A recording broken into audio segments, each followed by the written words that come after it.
누가복음 17장 11절에서 19절 말씀 본문 가지고 감사의 고백은 나를 다른 사람으로 변화시킨다. 제목이 좀 긴데 한번 따라해 보실까요? 감사의 고백은 나를 다른 사람으로 변화시킨다.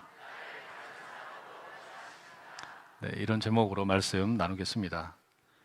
마르틴 루터는 16세기에 종교 개혁을 일으켰던 아주 중요한 인물입니다. 그는 교회가 무엇인지, 예배가 무엇인지, 성도는 어떻게 살아야 하는지 이와 같은 아주 중요한 물음들을 가지고 씨름하면서 건강한 신학을 제시하려고 애를 많이 썼습니다. 어느 날 어떤 사람이 마르틴 루터에게 예배에 대해서 질문을 했습니다. 예배의 본질이 무엇인지 알려달라라는 요청이었습니다. 그때 루터가 고심 끝에 이렇게 답변을 했어요. 10번째 나병 환자가 되돌아온 것, 그게 예배의 본질입니다. 이렇게 말했습니다.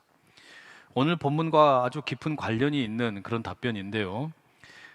루터가 왜 이렇게 답변을 했을까요? 그 이유를 본문을 통해 좀 살펴보려고 합니다. 먼저 우리 11절과 12절의 말씀 함께 읽어보시겠습니다. 시작. 예수께서 예루살렘으로 가실 때에 사마리아와 갈릴리 사이로 지나가시다가 한 마을에 들어가시니 나병 환자 10명이 예수를 만나 멀리 서서, 누가복음의 저자는 예수님께서 예루살렘으로 가고 있다, 그 여정을 소개하는데요, 사마리아와 갈릴리 사이로 지나가셨다라고 말합니다. 이게 조금 이상한 설명이에요. 왜 그런가 하니 사마리아와 갈릴리는 서로 접해 있기 때문에 사이에 어떤 지역이 존재하지 않습니다. 예수님 당시에 지도를 좀 보여드릴게요. 윗지역에 갈릴리가 있고 그 밑에 사마리아가 붙어 있습니다. 그리고 사마리아 밑에 이제 유대 지역이 있게 되는데, 그러니까 갈릴리와 사마리아 사이에는 어떤 다른 사이의 공간이 없다는 말이에요. 누가복음의 저자가 지형에 대해서 잘 몰랐을 수도 있습니다. 하지만 그럴 가능성보다는 이 구절이 지리적인 설명보다 신학적인 설명을 하려고 하는 의도가 있는 것 같습니다. 예수님께서 예루살렘을 향해 가고 계십니다. 보다 정확하게 말하면 십자가를 향해 가고 계십니다. 그 여정에서 다양한 사람들을 만나는데, 이 만남은 예수님께서 십자가를 통해 세우실 하나님 나라가 어떤 것인지 그 본질을 드러냅니다. 오늘 본문 역시 마찬가지예요. 예수님께서 10명의 나병 환자를 만납니다. 이 만남의 장소가 민족적인 갈등, 종교적인 차이로 인해서 긴장이 고조되고 있는 경계의 자리입니다. 오늘 한반도의 현실로 비유를 해보자면 비무장지대와 같은 곳이다 하겠습니다. 예수님께서 사마리아와 갈릴리 사이에서 비무장지대와 같은 곳에서 하나님 나라의 정체를 드러내려고 하신다는 이야기예요. 갈등과 다툼이 끊이지 않는 곳이고 차별과 억압이 계속되는 곳입니다. 바로 그런 지역에서 하나님 나라가 어떤 곳인지를 보여주시려고 하는 거죠. 바로 그 만남을 조금 더 자세하게 설명해 드리겠습니다. 사마리아와 갈릴리 사이를 지나가시던 예수님께서 나병 환자 10명을 만나십니다. 과거에는 문둥병이라고 했죠. 살이 썩거나 물러서 힘없이 처져 떨어진다라는 뜻의 순 우리말 문드러지다에서 유래한 병명입니다. 문둥병이나 나병이라는 이 표현이 편견과 차별을 담고 있기 때문에 지금은 이 나병의 병균을 처음으로 발견한 노르웨이 의사의 이름을 따서 한센병이라고 부르기를 권장합니다. 한센병 환자들은 육체적인 고통이 아주 끔찍하다고 하죠. 이 병균이 말초신경이나 피부에 주로 침범을 합니다. 손가락이나 발가락이 이제 사라지기도 하고 팔이나 다리가 손상을 입기도 합니다. 대부분의 경우에 이 초기의 통증이 점점 더 악화됩니다. 더 많은 신체 부위가 감각을 잃게 되고 망가져요. 겉으로 보기에도 아주 흉측하게 변화될 뿐만 아니라 전염성도 강하다고 해서 과거에는 신의 저주라고 취급을 받았던 질병입니다. 미국의 작가인 베스 무어가 한센병 환자들이 모여서 살고 있는 집단 거주촌을 방문했던 일화를 전합니다. 해외 여행 가운데 이 한센병 환자들의 집단 거주촌을 가는데 마을 입구를 3번이나 그냥 지나갔다고 합니다. 한센병으로 고통받고 있는 사람들을 보았고 그들에게 다가가고 싶은 마음이 들었지만 용기를 내지 못했다는 거예요. 그 이유는 냄새 때문이었습니다. 그곳에 들어가 가지고 복음을 전하고 싶었는데 냄새로 인해서 이 구토 증상을 감당할 자신이 없었대요. 결국에 그 지독한 냄새 때문에 마을 안으로 들어가지 못하고 입구에서 3번이나 들어가려다가 포기했다는 거죠. 지금은 극소수의 경우를 제외하고는 주사 한 번으로 거의 완치가 가능하다고 합니다. 외모가 망가질 가능성도 거의 없습니다. 하지만 지금과 달리 2000년 전에 예수님께서 활동하던 당시에 이 한센병은 정말 끔찍한 병이었습니다. 신이 저주로 내린 것이다 알려질 정도였으니까요. 특히나 한센병 환자가 겪는 이 정신적인 고통이라고 하는 것이 육체의 고통보다 훨씬 더 컸을 겁니다. 여러분 아마 1950년대에 상영했던 그 로마 시대를 배경으로 하고 신약 성경의 배경이 되어 있는 영화 벤허 보신 분들 많이 계시죠? 그 주인공 베너가 여동생과 어머니가 한센병에 걸렸다는 소식을 듣고 기겁하는 그런 장면이 나옵니다. 한국에서는 한센병 환자들이 어린아이의 간을 빼먹는다라는 이 괴담까지 존재하기도 했습니다. 당연히 말도 되지 않는 소리입니다. 그러다 보니까 한센병 환자들은 동서양을 막론하고 가족이나 공동체에서 완전히 분리되었습니다.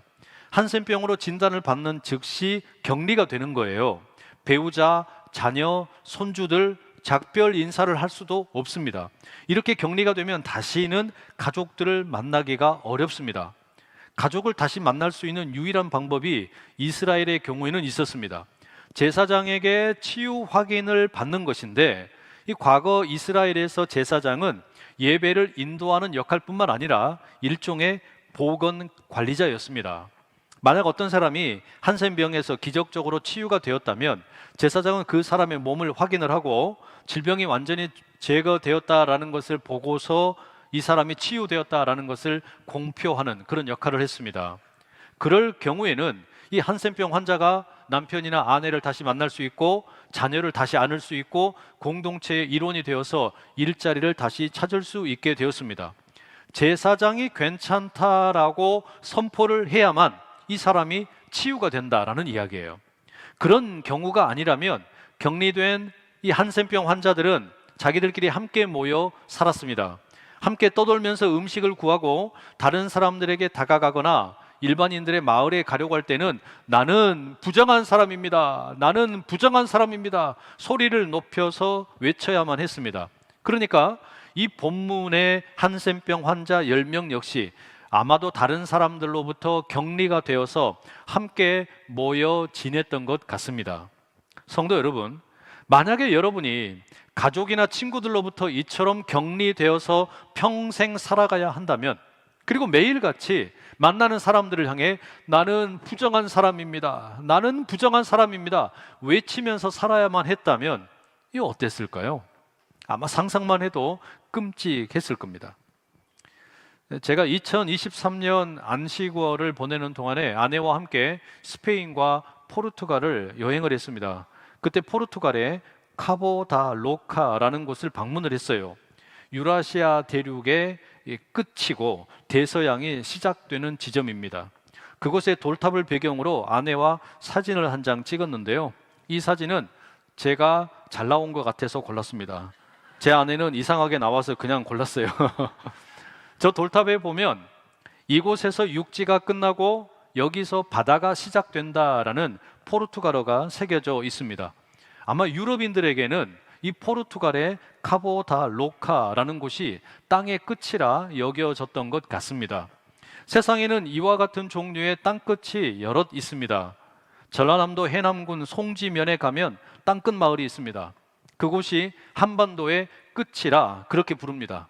아르헨티나의 우수아이아라고 하는 도시가 있는데 남미 대륙의 최남단입니다. 남미 사람들은 아마도 거기를 세상의 끝이라고 불렀던 것 같습니다. 이승우 작가는 땅끝과 세상의 끝을 구분해야 된다라고 말합니다.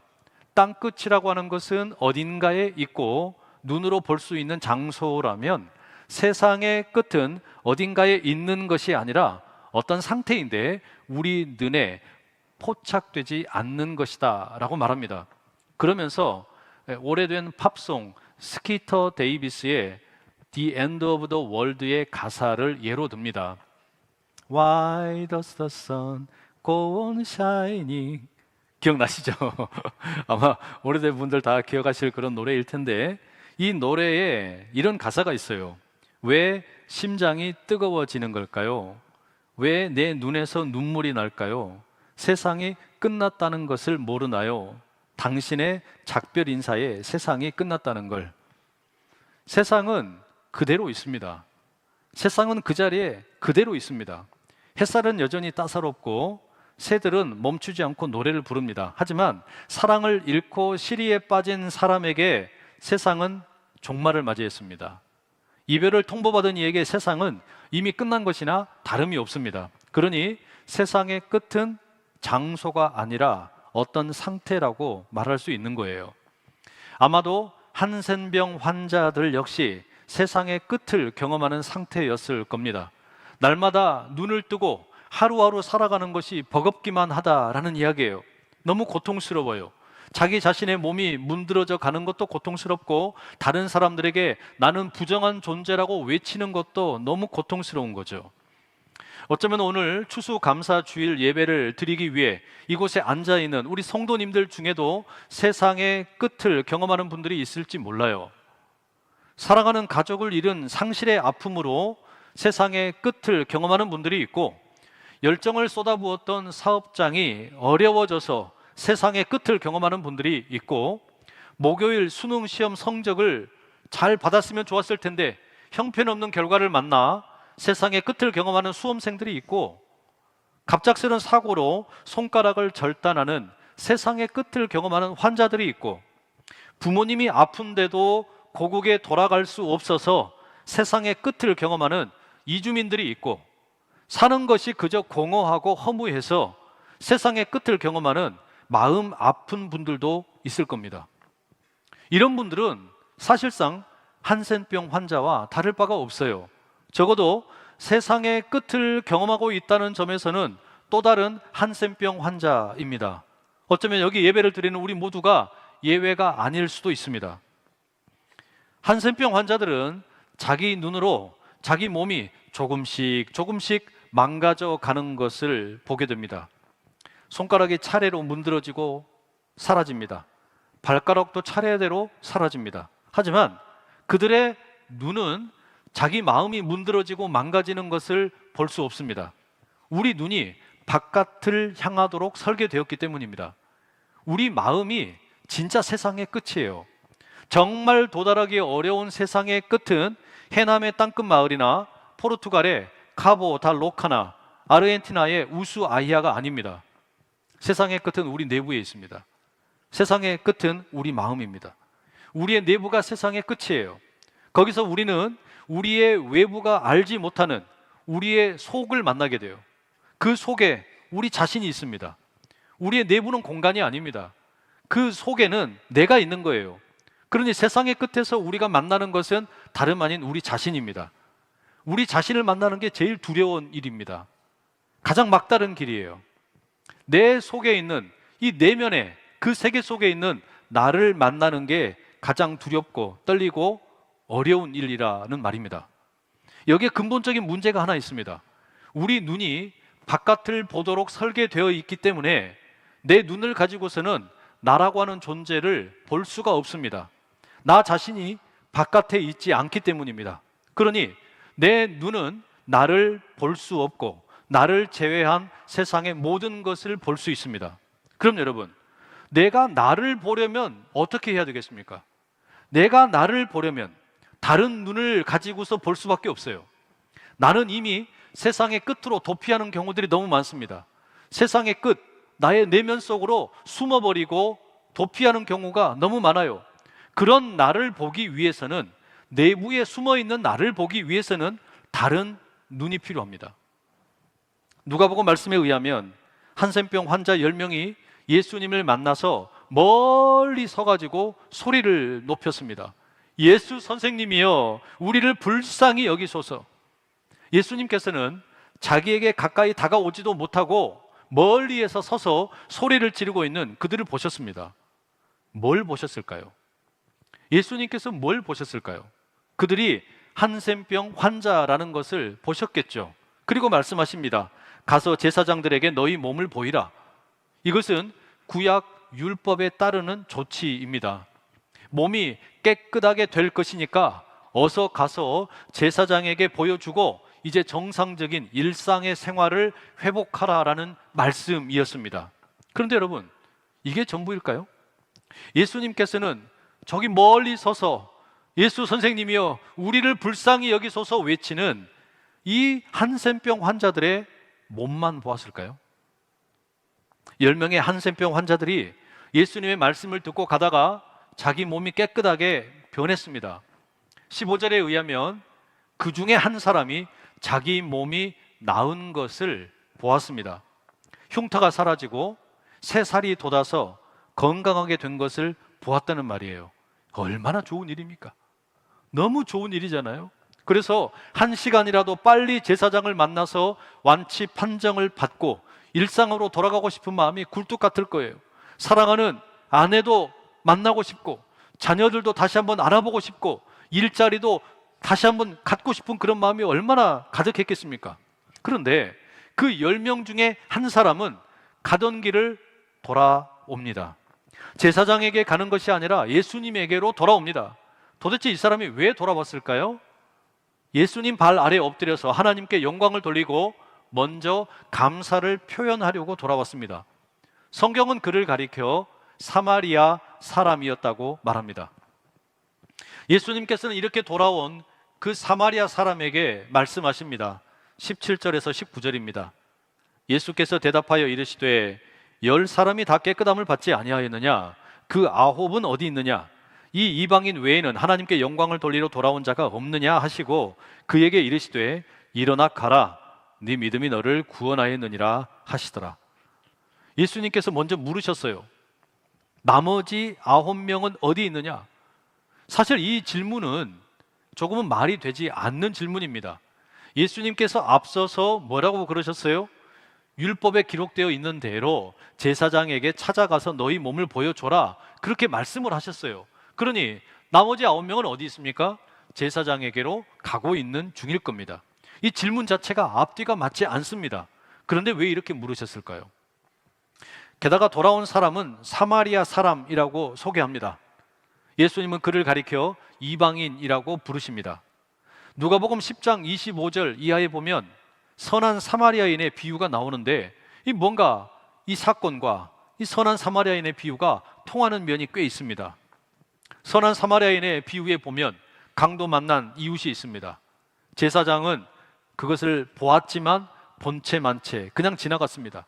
레위인 역시 보았지만 본체 만채 그냥 지나갔습니다. 하지만 사마리아인은 그 사람을 보았고 측은히 여겼고 자기 시간을 들이고 재물을 들여서 그를 돌보고 치료해 주었습니다. 당시 유대인들이 본보기로 삼지 않던 사마리아인을 강조하는 뉘앙스가 그 비유 속에 있고 오늘 본문 속에도 그와 같은 흔적이 남아 있습니다. 예수님께서는 이렇게 돌아온 사마리아인에게 네 믿음이 너를 구원하였다 말씀하십니다.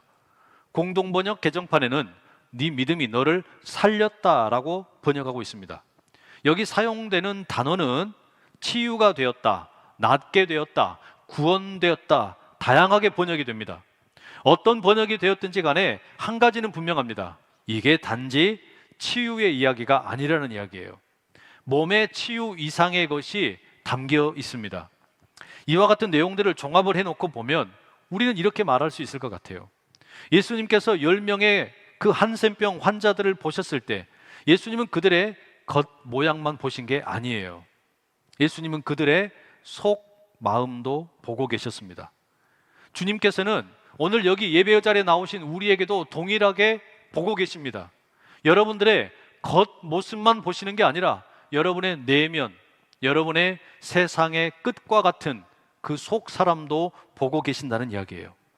그리고 우리 주님께서는 우리의 외부의 필요뿐만 아니라 우리의 내면의 필요까지도 다 함께 채워주기를 원하고 계십니다.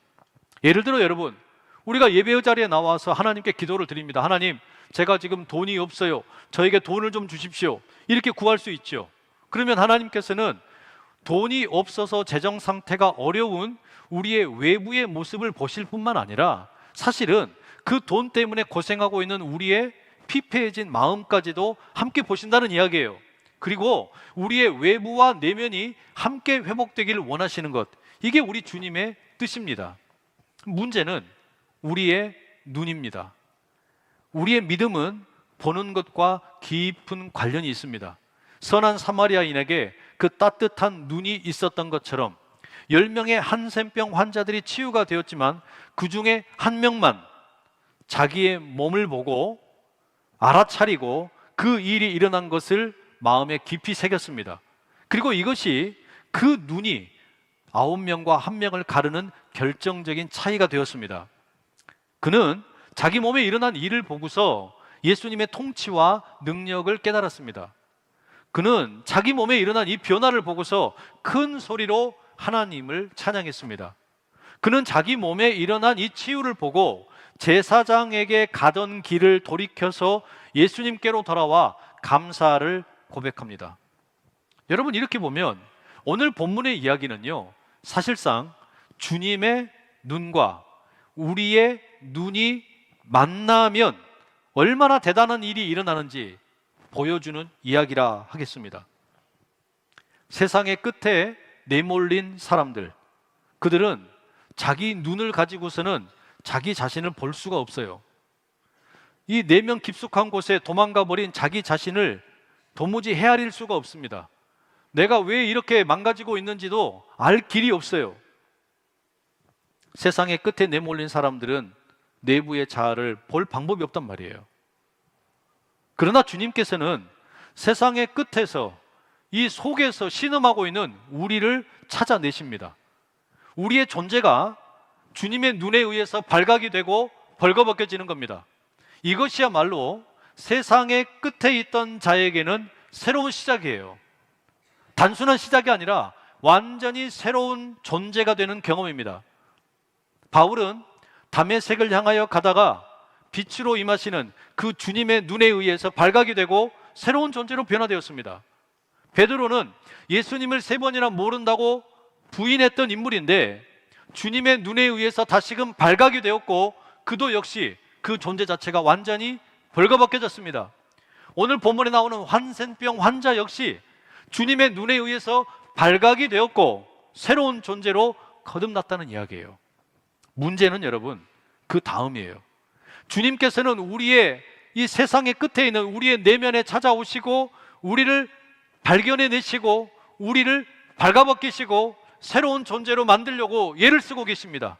그런데 주님에 의해서 세상의 끝에 숨어있던, 이 내면 깊숙한 곳에 숨어있던 우리의 자아가 발각되었고 발견되었고 발가벗겨졌다라는 것을 내가 고백할 수 있느냐? 여기에 인생의 깊이가 결정이 되고 믿음의 깊이가 결정이 되는 열쇠가 있습니다. 바울이나 베드로나 오늘 본문의 사마리아 사람이나 이들에게는 어떤 공통점이 있습니까? 이 세 사람은 모두가 다 예수 그리스도에 의해서 발견된 사람들입니다. 예수 그리스도에 의해서 발각된 사람들입니다. 감추어져 있던 것들이 드러난 존재가 된 사람들입니다. 숨어 있던 것들이 다 밝혀지게 되었고 발가벗겨졌습니다. 그리고 주님 안에서 새로운 존재가 되는 것을 경험하기 시작을 했어요. 그런데 이것보다 더 중요한 건 뭐냐면 바울이나 베드로나 사마리아인이나 내가 주님으로 인해서 새로운 존재가 되었다는 것을 고백한다라는 점입니다. 주님을 사랑한다고, 주님께서 나를 변화시켜 주셨다고, 내가 치유를 받았다고 고백을 합니다. 그리고 감사의 고백을 함께 하게 됩니다. 여러분, 그래서 우리가 감사를 고백하는 순간 그 사람은 이제 진짜로 새로운 존재가 되는 겁니다. 이전과는 완전히 다른 존재로 변화되는 겁니다.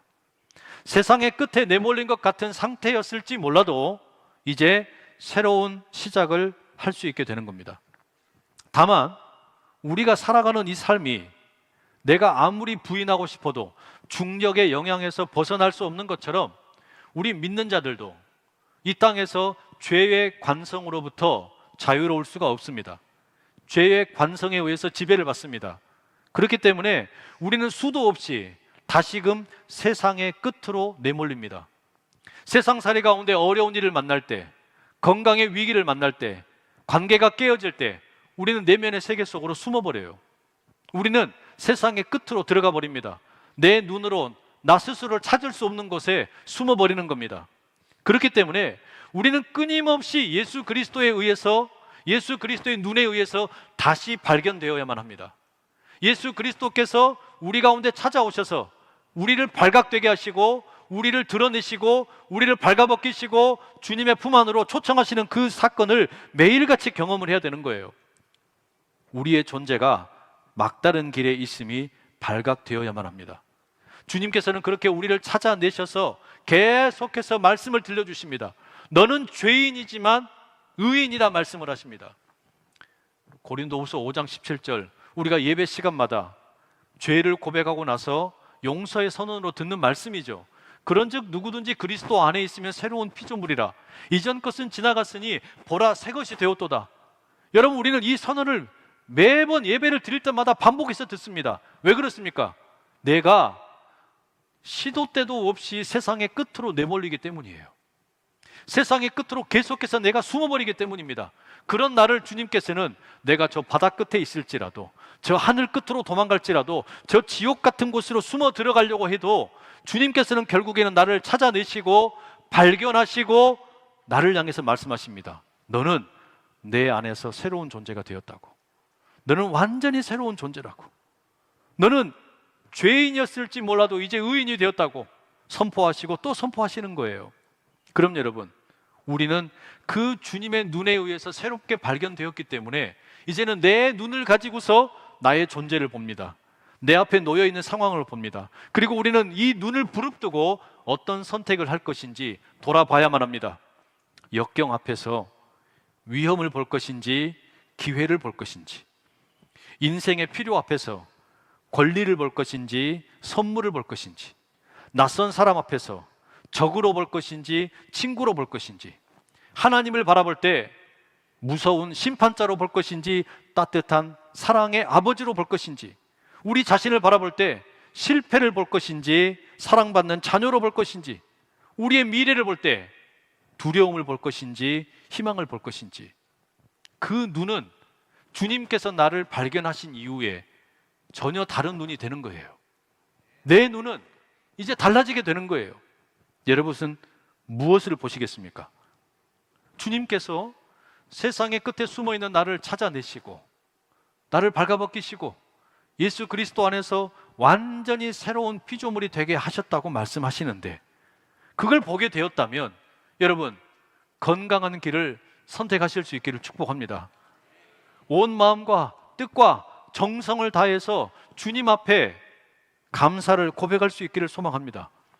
그래서 여러분, 이 사마리아인은 가던 길을 돌이켜서 예수님께로 달려왔어요. 세상에 너무 급한 일이 있습니다. 내 몸이 지금 깨끗해졌기 때문에 제사장을 만나는 일이 너무 급해요. 1시간이라도 빨리 만나서 내가 이제 온전히 회복되었다라는 것을 인정받고 싶습니다. 그럼에도 불구하고 아무리 세상 일이 급해도 주님께 먼저 달려와서, 주님, 나를 찾아주셔서 감사합니다. 나를 발견해 주셔서 감사합니다. 내가 저 숨어있던 자리에서 세상의 끝에서 발각되게 해 주셔서 감사합니다. 나를 주님 안에 품어주시고 나를 새로운 존재가 되게 해주셔서 감사합니다. 이 고백을 드리러 찾아왔다는 이야기예요. 내 존재가 발견되고 발각된 것, 바로 그 감사를 고백하며 나아가는 것, 여러분, 그게 예배예요. 우리가 세상 살이 가운데 얼마나 바쁜 일 많습니까? 주식하느라 바쁘고, 사업하느라 바쁘고, 부동산 때문에 바쁘고, 자녀들 키우느라 바쁘고, 건강 때문에 바쁘고, 해야 할 일이 수두룩 합니다. 그럼에도 불구하고 우리는 이 한 명의 사마리아인 한센병 환자가 치유받고 주께로 돌아왔던 것처럼 내 할 일 아무리 많아도 나는 주님을 향하여 나를 발견해 주신 그 주님께, 나를 새롭게 하신 그 주님께 감사를 올려드리는 게 먼저다. 이것이 바로 예배라는 이야기입니다. 10명 중에 1명, 이 한센병 환자의 예배, 그 예배가 오늘 우리가 드리는 감사의 예배가 되기를 간절히 소망합니다.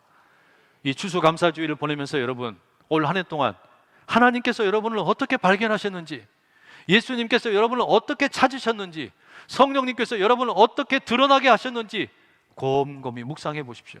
그리고 내 삶의 자리 가운데서 주님께서 일하신 것, 나를 다시금 세상의 끝에서 불러내셔서 너는 이대로 머물러 있을 인생이 아니라고, 너는 이렇게 죄악의 구렁텅이에 머물러 있을 인생이 아니라고, 너는 이렇게 절망과 낙담 속에 있을 인생이 아니라고 부르시는 그 주님의 음성을 꼭 들으시고 감사의 고백으로 응답하실 수 있기를 간절히 축복합니다. 기도하겠습니다. 사랑하는 주님, 우리는 삶 가운데 어려운 일을 만날 때마다, 아니 어려운 일이 없어도 때때로 세상의 끝으로 숨어버립니다. 우리의 마음속으로 숨어버립니다. 우리의 내면이 세상의 끝입니다. 그곳에 숨어버린 우리 자신을 우리의 눈으로는 도무지 볼 방법이 없습니다.